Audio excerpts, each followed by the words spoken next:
HP Tech എന്ന YouTube ചാനലിലേക്ക് എല്ലാവർക്കും സ്വാഗതം. ഞാൻ നിങ്ങളുടെ എത്തിയിരിക്കുന്നത് പുതിയൊരു ടോപ്പിക്കുമായാണ്. ഇൻക്യുബേറ്റർ. നമുക്ക് വീട്ടിലൊരു ഇൻക്യുബേറ്റർ എങ്ങനെ ഉണ്ടാക്കാം. ഞാനൊരു ഇൻക്യുബേറ്റർ ഉണ്ടാക്കിയിരുന്നു. അത് നിങ്ങൾക്കൊന്ന് കാണിച്ചു തരാൻ വേണ്ടിയിട്ടാണ്. വരും വീഡിയോയിൽ ഞാനത് എങ്ങനെയാണ് ഉണ്ടാക്കിയത്. അത് ഓട്ടോമാറ്റിക് ഇൻക്യുബേറ്ററാണ് ഉണ്ടാക്കിയത്. അതെങ്ങനെയാണ് ഓട്ടോമാറ്റിക്കാണ് ഉണ്ടാക്കിയത്, ചിലവ് കുറഞ്ഞ രീതിയിൽ എങ്ങനെയാണ് ഉണ്ടാക്കിയത് എന്നൊക്കെ നിങ്ങൾക്ക് കാണിച്ചു തരുന്നതാണ്. വരും വീഡിയോയിലായിരിക്കും. ഇത് ഞാൻ എങ്ങനെയാണ് ഉണ്ടാക്കിയതെന്ന് പരിചയപ്പെടുത്താൻ വേണ്ടിയിട്ടാണ് ഈ വീഡിയോ. ഓക്കെ, എൻ്റെ ചാനൽ ഇഷ്ടപ്പെട്ടാൽ സബ്സ്ക്രൈബ് സപ്പോർട്ട് ചെയ്യുക, അഭിപ്രായങ്ങൾ കമൻറ്റായി രേഖപ്പെടുത്തുക. എന്നാൽ നമുക്ക് വീഡിയോയിലോട്ട് പോകാം. ഓക്കെ, ഇതാണ് നമ്മുടെ ഇൻക്യുബേറ്റർ. ഇത് PVC ബോർഡാണ്, അല്ലെങ്കിൽ മൾട്ടിവുഡ് എന്ന് പറയും. ആ ബോർഡ് കൊണ്ട് നമ്മൾ ഒരു ബോക്സ് അടിച്ച് അതിൽ സെറ്റ് ചെയ്തതാണ്. ഇതിൻ്റെ മുകളിലാണ് നമ്മൾ തെർമോസ്റ്റാറ്റും അതുപോലെ തന്നെ ടൈമർ സ്വിച്ചും വെച്ചത്. ഇത് ടൈമർ സ്വിച്ചാണ്, ഇത് തെർമോസ്റ്റാറ്റാണ്.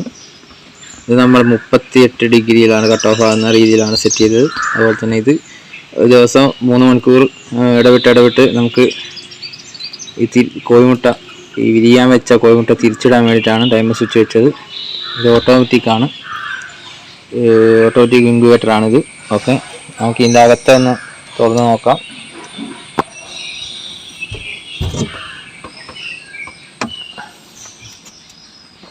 അകത്ത് ഇത് മുകളിലത്തെ സ്ട്രേ ആണ്, താഴത്തെ സ്ട്രേ, അതുപോലെ തന്നെ അടിയിലത്തെ സ്ട്രേ. ഈ മുകളിലത്തെ സ്ട്രേ ആണ് ഓട്ടോമാറ്റിക് അങ്ങോട്ടും ഇങ്ങോട്ടും നീങ്ങുന്നതാണ്. ഇത് സെറ്റ് ചെയ്ത് വെച്ചത് അതാണ് സ്റ്റെപ്പ് മോട്ടർ. അതുപോലെ തന്നെ അതിൻ്റെ അടിയിൽ ഓട്ടോമാറ്റിക്കായിട്ട് നീങ്ങുന്നതുണ്ട്, തിരിച്ചിടുന്നത്. അതിൻ്റെ മോട്ടർ അതിൻ്റെ അടിയിൽ തന്നെ ഉണ്ട്. അതുപോലെ തന്നെ ഇത് 5 ബൾബ് ഇത് സെറ്റ് ചെയ്ത് വെച്ചിട്ടുണ്ട്. പക്ഷെ 5 ബൾബൊന്നും ഇടില്ല, 5 ബൾബോട് ഇതിൻ്റെ അകത്ത് സെറ്റ് ചെയ്ത് വെച്ചു. ഇത് അടിയിലത്തേതാണ്, ഇത് വാച്ചിങ്ങിന് ഉപയോഗിക്കുന്നതാണ്. ഇത് വിരിയാറായത് താഴോട്ട് എടുത്ത് വെക്കാനുള്ള ഇതാണ്. അതുപോലെ തന്നെ ഇതിൻ്റെ അടിയിൽ ബൾബ് സെറ്റ് ചെയ്തിട്ടുണ്ട്. അപ്പോൾ അതിൻ്റെ അടുത്തൊരു ഫാനുണ്ട് ഹ്യൂമിഡിറ്റി കൺട്രോൾ ചെയ്യാൻ വേണ്ടിയിട്ട്. അതുപോലെ തന്നെ ഇതിൻ്റെ മുകളിൽ നമ്മളൊരു ഫാൻ വെച്ചിട്ടുണ്ട്. ഈ സ്ട്രേ നമുക്ക് ഇങ്ങോട്ട് ഊരിയെടുക്കാനുള്ള ഇതിലാണ് നമ്മൾ ഇതിൽ സെറ്റ് ചെയ്തത്. നമുക്ക് ആവശ്യമുണ്ടെങ്കിൽ കഴുകിയിട്ട് മാറ്റി വെക്കാം. ഈ രീതിയിലാണ് നമ്മൾ സ്ട്രേ ഇവിടെ ഇൻസ്റ്റാൾ ചെയ്തത്. നമുക്ക് ആവശ്യത്തിന് ഇങ്ങോട്ട് നീക്കാം. നീക്കി നമുക്ക് കഴുകി വാഷ് ചെയ്ത് വെക്കാം. അതുപോലെ തന്നെ ഓട്ടോമാറ്റിക് സ്ട്രേയും ഇതുപോലെ തന്നെ എടുത്ത് വാഷ് ചെയ്ത് വെക്കാം. ഈ രൂപത്തിലാണ് നമ്മൾ സെറ്റ് ചെയ്തത്. ഞാനിതൊന്ന് ഓണാക്കി കാണിച്ചു തരാം. ഓക്കെ, നമ്മൾ ഇൻക്യുബേറ്റർ ഓണാക്കി, തെർമോസ്റ്റാറ്റ് ഓണായി, അതുപോലെ തന്നെ ടൈമർ സ്വിച്ച് ഓണായി. ഓക്കെ, ഇതിപ്പോൾ ഓണാക്കിയതാണ്. 32.6 ഇനിയിപ്പോൾ ഇത് 38 ആകുമ്പോഴേക്ക് ഇത് ഓട്ടോമാറ്റിക്കായി കട്ട് ഓഫ് ആവും. അങ്ങനെയാണ്. നമുക്ക് ഇതിൻ്റെ അകത്തേക്കൊന്ന് നോക്കാം. ഇതൊക്കെയാണ് നമ്മൾ സജ്ജീകരിച്ചിരിക്കുന്നതെന്ന്. അവിടെ ഫാന്, ഹ്യൂമിഡിറ്റി കൺട്രോൾ ചെയ്യാനുള്ള ഫാന് അവിടെ കറങ്ങുന്നുണ്ട്. അതുപോലെ തന്നെ ഇവിടെ 100 വാട്ടിൻ്റെ ബൾബ് കത്തുന്നുണ്ട്. ഇതിനകത്തിപ്പോൾ 2 ബൾബാണ് കത്തിച്ചത്, ഒന്ന് ഒറ്റ അടിയിലും ഒന്ന് ഇവിടെയായിട്ടാണ്. അപ്പോൾ ഇത് ഓട്ടോമാറ്റിക്കായി നീങ്ങുന്നത് നിങ്ങൾ കാണിച്ചു തരാം. ഇതിൻ്റെ അടിയിലാണ് നമ്മൾ നേരത്തെ പറഞ്ഞ പോലെ ഹാച്ചിങ് വെക്കുന്നത്.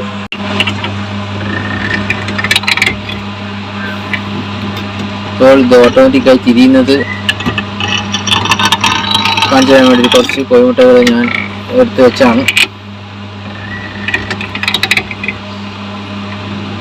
ഇതിൻ്റെ മുകളിലത്തെ പോലെ തന്നെ അങ്ങോട്ടും ഇങ്ങോട്ടും ടേൺ ചെയ്യും.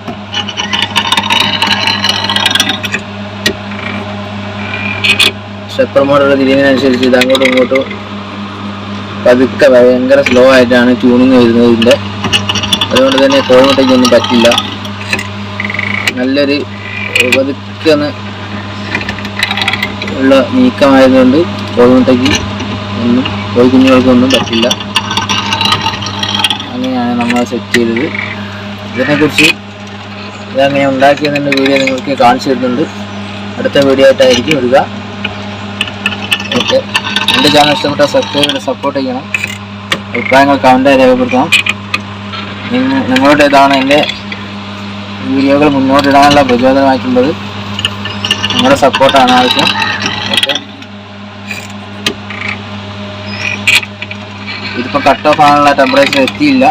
നമ്മളിത് ഒന്ന് അടച്ചിട്ട് നമുക്കൊന്ന് 38 ഡിഗ്രി ടെമ്പറേച്ചർ എത്തിക്കഴിഞ്ഞാൽ ഓഫാകുമെന്ന് നോക്കാം. അപ്പോൾ നമ്മൾ തെർമോസ്റ്റാറ്റിൽ 37.8 ആയിട്ടുണ്ട്. അപ്പോൾ 38 ആകുമ്പോഴെങ്കിൽ ഓട്ടോമാറ്റിക്കായി കട്ട് ഓഫ് ആവും. ഹ്യൂമിഡിറ്റി കാണിക്കുന്നത് 89.7 ആണ് കാണിക്കുന്നത്. അത് അങ്ങോട്ടും ഇങ്ങോട്ടും കാണിക്കും. നമ്മളിതിൻ്റെ അകത്ത് വെള്ളമൊന്നും വെച്ചിട്ടൊന്നുമില്ല, അപ്പോൾ ഇതിൽ ഇപ്പോൾ അടയിരുത്തുന്നില്ല. അപ്പോൾ നിങ്ങൾക്ക് കാണിച്ചു തരാൻ വേണ്ടിയിട്ട് ഞാൻ മാത്രം എടുത്ത് ഓണാക്കിയതാണ്. അതുപോലെ തന്നെ ടൈമർ സ്വിച്ച് ഇവിടെ ഇവിടെ മാനുവലായിട്ടും അതുപോലെ തന്നെ ഓട്ടോമാറ്റിക്കായിട്ടും സെറ്റ് ചെയ്യാനുള്ള ഒരു ഓപ്ഷൻ ഉണ്ട്. ഇതിൽ റിലേ ഓട്ടോമാറ്റിക്കായി ഓഫായിട്ടുണ്ട്. അത് 38 ഡിഗ്രി ആകുമ്പോഴേക്ക് ഓട്ടോമാറ്റിക്കായി ഓഫായി. ഡോറ് തുറന്ന് കാണിച്ചു തരാം. ഇപ്പോൾ ഓട്ടോമാറ്റിക്കായി ബൾബൊക്കെ ഓഫായിട്ടുണ്ട്. ഇനിയിപ്പോൾ 38 ഞാൻ ഡോർ തുറന്നു കഴിഞ്ഞപ്പോൾ ടെമ്പറേച്ചർ കുറയും. അപ്പോൾ ഇനിയിപ്പോൾ ഒന്നുകൂടി ഓണാവും. കാരണം ഡോർ തന്നെ ടെമ്പറേച്ചർ ശേഷം കുറയാൻ ചാൻസ് ഉണ്ട്. കാരണം ഇതിനകത്തേക്കുള്ള ചൂടുകളൊക്കെ പുറത്തേക്ക് പോയിട്ടുണ്ടാവും. ടെമ്പറേച്ചർ കുറഞ്ഞപ്പോഴേക്കും എൻ്റെ റിലേ ഓണായിരുന്നു. ഇപ്പോൾ 38 ഒന്നും കൂടി ഓഫായി. ഇനി 85.9 ഹ്യൂമിഡിറ്റി കാണിക്കുന്നുണ്ട്. ഞാനിപ്പോൾ ഇത് വാഷ് ചെയ്തതിനെ കൊണ്ട് ഇതിൻ്റെ അകത്ത് കുറേ ഈർപ്പങ്ങളും നനവുകളൊക്കെ ഉണ്ടായിരുന്നു. അതൊക്കെ ഇനിയിപ്പോൾ ആദ്യമായി പോകണം. അപ്പോൾ ഇത് 38 എത്തുമ്പോൾ ഇത് ഓട്ടോമാറ്റിക്കായി കട്ട് ഓഫ് ആകുന്നുണ്ട്. ഞാനിതിൽ 38 ഡിഗ്രി സെൽഷ്യസിലാണ് കട്ട് ഓഫ് സെറ്റ് ചെയ്ത് വെച്ചത്. ഓക്കെ, നമ്മളിതിൻ്റെ അകത്ത് വേറൊന്നുകൂടി പറയാനുണ്ട്. അപ്പോൾ നമ്മൾ ഇതിൻ്റെ അടിയിൽ ആയിട്ടാണ് നമ്മൾ ഹാച്ചിങ്ങിന് വെച്ചത്. ഇതാണ് നമ്മൾ ക്ലിയറായി നമ്മൾ എടുത്ത് വെക്കുന്നത്. ഇത് നമുക്ക് ഇങ്ങനെ യൂസ് ഇങ്ങോട്ട് സ്പ്രേ കഴുകി വെക്കാൻ ഈ ഒരു ഭാഗത്തിനാണ് ഇത് ഉണ്ടാക്കിയത്. നമുക്ക് ആവശ്യത്തിന് കഴുകി വെക്കാം എടുത്ത്. അത് ഈ സ്ട്രൈയും നമുക്ക് സ്റ്റെപ്പർ മോട്ടറിൻ്റെ ക്ലിപ്പ് ഊരിയിട്ട് നമുക്ക് മാറ്റി വാഷ് ചെയ്യാവുന്നതാണ്. ഈ രീതിയിലാണ് സെറ്റ് ചെയ്തത്. ഓക്കെ, എൻ്റെ വീഡിയോ ഇഷ്ടപ്പെട്ടാൽ സബ്സ്ക്രൈബ് സപ്പോർട്ട് ചെയ്യുക. അഭിപ്രായങ്ങൾ കമൻറ്റ് രേഖപ്പെടുത്തുക. അടുത്ത വീഡിയോ ഞാൻ ഉടൻ തന്നെ ചെയ്യുന്നതാണ്. അടുത്ത വീഡിയോ ഇതിനെക്കുറിച്ചും പല ഐഡിയകളെ കുറിച്ചും ഞാൻ നിങ്ങൾക്ക് പറഞ്ഞിരുന്നതാണ്. എനിക്ക് അറിയാവുന്നത് നിങ്ങൾക്ക് പറഞ്ഞു തരും. ഓക്കെ, അതുപോലെ തന്നെ ഈ ഇൻക്യുബേറ്റർ നമുക്ക് അടുത്ത വീഡിയോയിൽ ഈ സ്പ്രേ എങ്ങനെയാണ് നമ്മൾ ഓട്ടോമാറ്റിക്കാക്കി ഉണ്ടാക്കിയത്, ചിലവ് കുറഞ്ഞ രീതിയിൽ എങ്ങനെയാണ് ഉണ്ടാക്കിയത് എന്നും ഹോംമെയ്ഡായിട്ടാണ് ഉണ്ടാക്കിയത് എന്ന് നിങ്ങൾക്ക് അടുത്ത വീഡിയോയിൽ പറഞ്ഞുതരാം. എൻ്റെ വീഡിയോ ഇഷ്ടപ്പെട്ടാൽ സബ്സ്ക്രൈബ് സപ്പോർട്ട് ചെയ്യുക. അഭിപ്രായങ്ങൾ കമൻറ്റായി രേഖപ്പെടുത്തുക. എന്നാൽ നമുക്ക് അടുത്ത വീഡിയോയിൽ കാണാം. എല്ലാവർക്കും ശുഭദിനം.